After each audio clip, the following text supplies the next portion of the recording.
This is Phil Bell on the Daily Mojo with your morning update. Let's have a conversation about Ilhan Omar.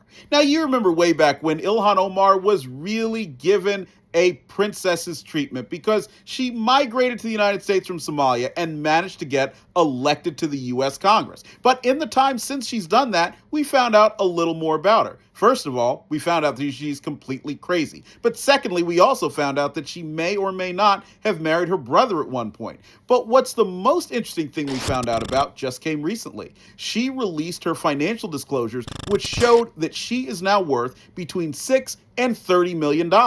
That's a lot of money to be worth on a member of Congress's salary. But we also found out that wealth has come from her husband having ownership stakes in two companies whose value has appreciated more than 3,500% in just 1 year. Now, look, you know me. I'm a free marketer. I'm a capitalist. I love the idea of people, as President Trump would say, becoming really rich. And I'm happy for Ilhan Omar and her husband, her current husband, not her brother husband or whoever she's calling her husband these days. I'm happy for them. I really am.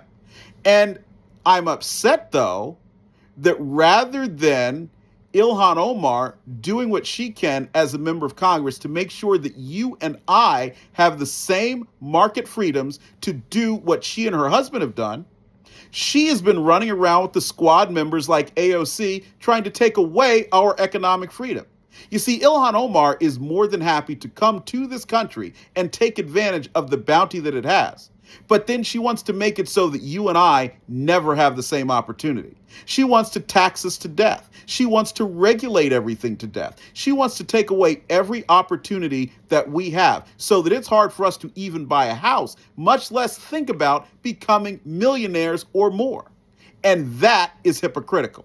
So it's important for each and every one of you out there to make sure that Ilhan Omar's hypocrisy does not succeed. And it's also important that every other politician who goes to Washington and gets wealthy and then turns around and tries to pass legislation to take away our economic freedom and our personal freedoms are booted out of office as quickly as possible. Let's make sure the people who elect Ilhan Omar know that she's getting rich and stopping them from doing it at the same time. So what I want you to do is leave a comment under the show. Let us know what you think. And I also hope you'll download the Daily Mojo smartphone app and enable notifications. That way you'll be up to date on the latest craziness and good stuff coming out of Washington, D.C., and of course all the craziness of Ilhan Omar. Stay sharp, stay strong, and stay free right here on the Daily Mojo. Phil Bell's Morning Update is only on the dailymojo.com.